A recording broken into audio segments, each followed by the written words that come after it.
We all have something to share. No share with Dr. Dave. Thank you for tuning in to the Now Share with Dr. Dave podcast. I'm your host, Dr. Dave A. Cornelius, affectionately called Dr. Dave. This new series is called Singing the Good News.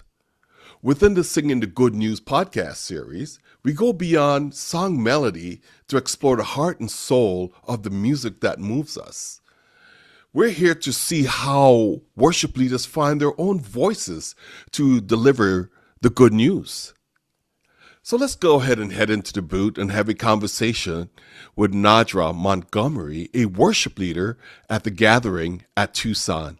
Trust in the Lord for all your needs.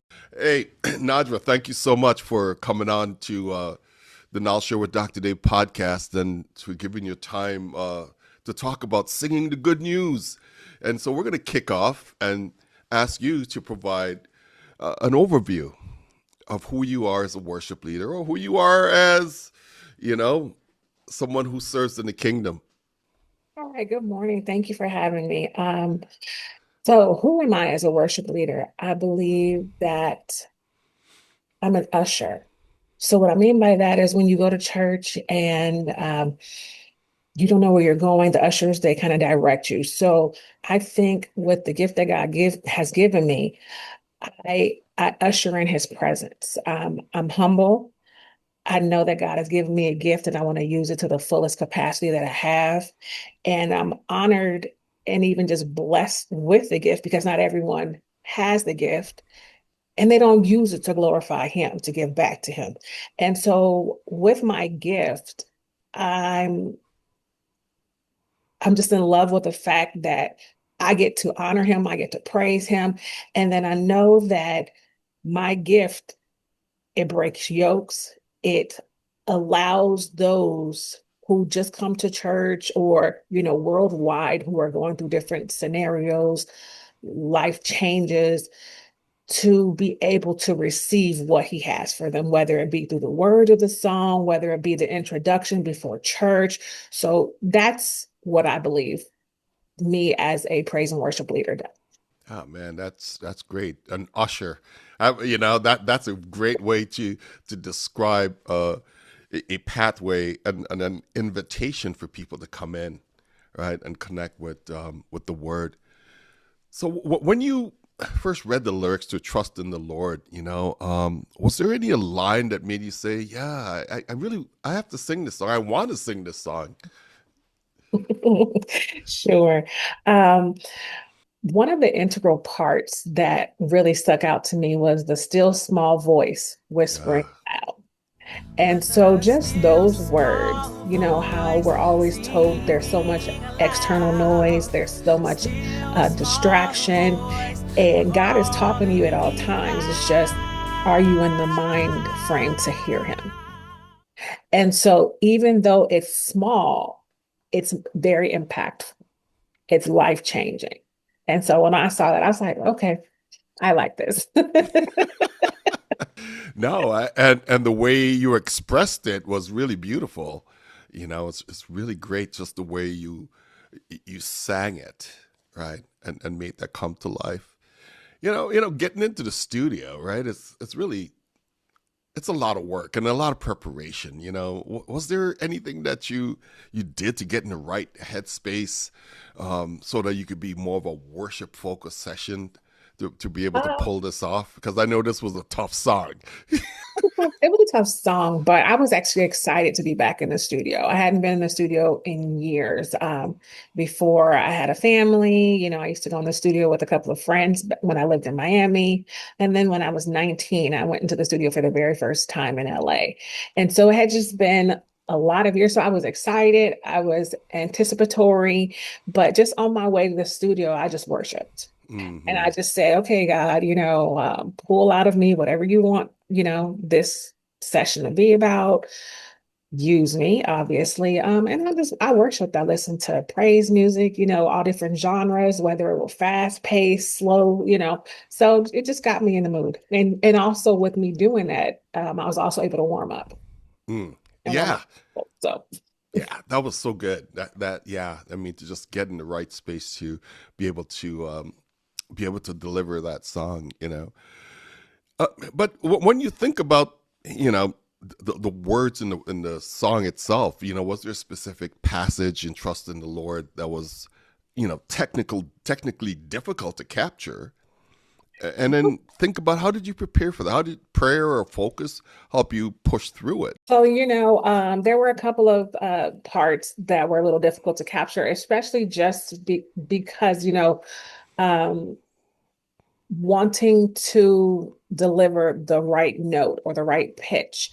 And the reason why I say that is because even though I do have some classical training, um, and I've only had a little bit of knowledge with playing the piano, it's I usually have an ear where I can hear the note and then I can mimic the note. But there were a couple of, pitchy parts where I'm like, okay, this isn't sounding right. So I was like, all right, Lord, tune my ear to the right frequency so I can hear it. And that's what happened. Yeah, yeah. I mean, you had to hit some really super high notes and sustain them for a while so we could get into different segments of the song, that which was just amazing. I could just And tell you with that. your assistance with, helping me find the key as well with, your guitar, it was very helpful. So Oh, thank you. I mean, the Lord, like, you know, two or three of us come together. There he is, right? Yeah. I mean, so after hearing the final mix for the first time, you know, did this song take a new meaning to you, or that, you know, you probably didn't hear while we're going through the process? when I heard the final press, it was it was very melodious, and I was like, Lord, you orchestrated everything. And so this is what we're giving back to you. And so I just listened to all the different complexities of it with the different inflections, with the voice, with the strings on the electric guitar, just a whole bunch of the different combinations of everything, whether or the vocals or even the instrumentation. So Yeah, I mean, you pulled that off. You know, you really pulled it off. That was just it took the anointing of you, you know, in the space of doing this song to make it really work. So I was just so grateful for that. So when we think about aspiring singers looking to singing the good news, you know, what is the one thing they should remember when they step in front of the microphone? I would say one thing definitely is remove all your distractions. And the reason why I'll say that is because I know even though during the session I'm a mother of five, Mm. so sometimes, Yeah, I have to leave my phone on in case there are any emergencies with my children. But if you can remove the distractions, then you can let God use you how he, sees fit, and you can actually get in the spirit completely. And whatever, is produced is going to glorify him. So yeah, that's one of the main things I can say is try to remove the distractions. Also, if this is what you want to do, commit to it wholeheartedly because I know there are a lot of distractions, even with worldly, different age ranges, whether it's your family, whether it's your friends, and sometimes it can, it can pull you to the left, it can pull you to the right. But if this is what you want to do, stay focused and you will see the reward from it afterwards, even through the process. That's what I feel. no, no, that's so good. You know, is there any final thing you would like to share with the audience who will be listening to our interview and delighting in the song that you sang? I'm excited for this journey. Thank you, Dave, for the opportunity.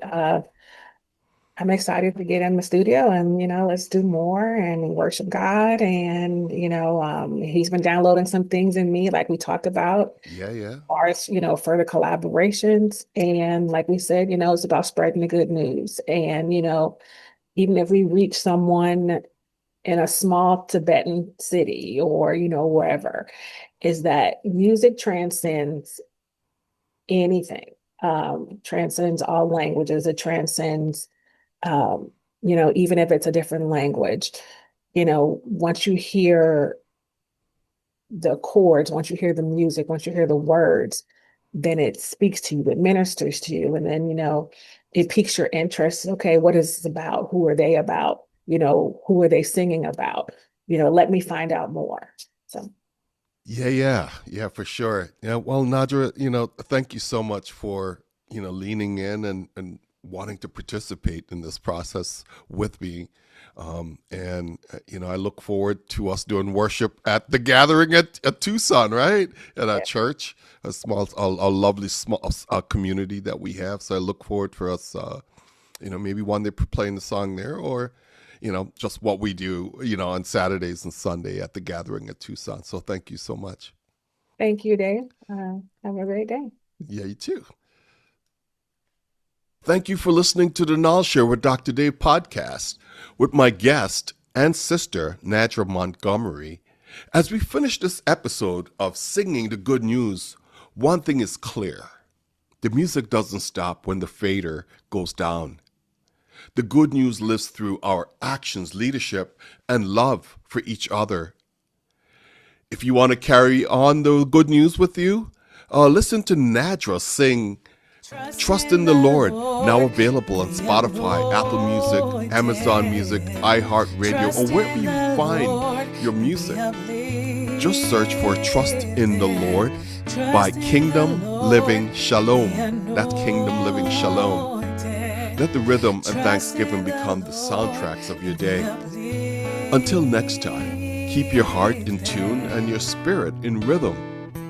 This is Dr. Dave, and you've been listening to the Knowledge Share with Dr. Dave podcast, Singing the Good News. Be joyful always.